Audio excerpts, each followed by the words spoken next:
ప్రకాశం జిల్లా దర్శి మండలం అనవర్తి వాలి పాలెంలో అగ్ని ప్రమాదం జరిగి పూరీల్లో దగ్ధమైంది. వంట చేస్తుండగా పొయ్యి నుంచి నిప్పు రవ్వలు ఎగిసిపడి మంటలు అంటుకున్నాయి. ఇరుగు పొరుగు వారు మంటలు ఆర్పే ప్రయత్నం చేసినా ఫలితం దక్కలేదు. అగ్నిమాపక సిబ్బంది వచ్చి మంటలను అదుపు చేశారు. కుమార్తె పెళ్లి కోసమని 4 లక్షల రూపాయలు అప్పు తెచ్చి కొంత బంగారం చేయించారు. మిగిలిన నగదు ఇంట్లో దాచి ఉంచారు. అగ్ని ప్రమాదంలో బంగారం కరిగిపోగా నగదు కాలిపోయినట్టు ఇంటి యజమాని కోటయ్య లబోదిబోమంటున్నారు.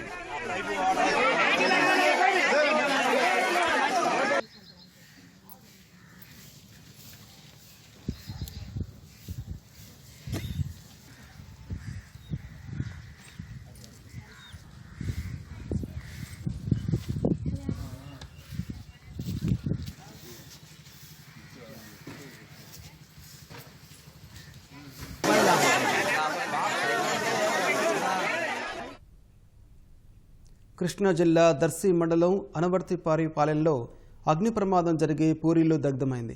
వంట చేస్తుండగా పొయ్యి నుంచి నిప్పు రవ్వలు ఎగిసిపడి మంటలు అంటుకున్నాయి. ఇరుగు పొరుగు వారు మంటలు ఆర్పే ప్రయత్నం చేసినా ఫలితం దక్కలేదు. అగ్నిమాపక సిబ్బంది వచ్చి మంటలను అదుపు చేశారు. కుమార్తె పెళ్లి కోసమని 4 లక్షల రూపాయలు అప్పు తెచ్చి కొంత బంగారం చేయించారు. మిగిలిన నగదు ఇంట్లో దాచి ఉంచారు. అగ్ని ప్రమాదంలో బంగారం కరిగిపోగా నగదు కాలిపోయిందంటూ ఇంటి యజమాని కోటయ్య లబోదిబోమంటున్నాడు.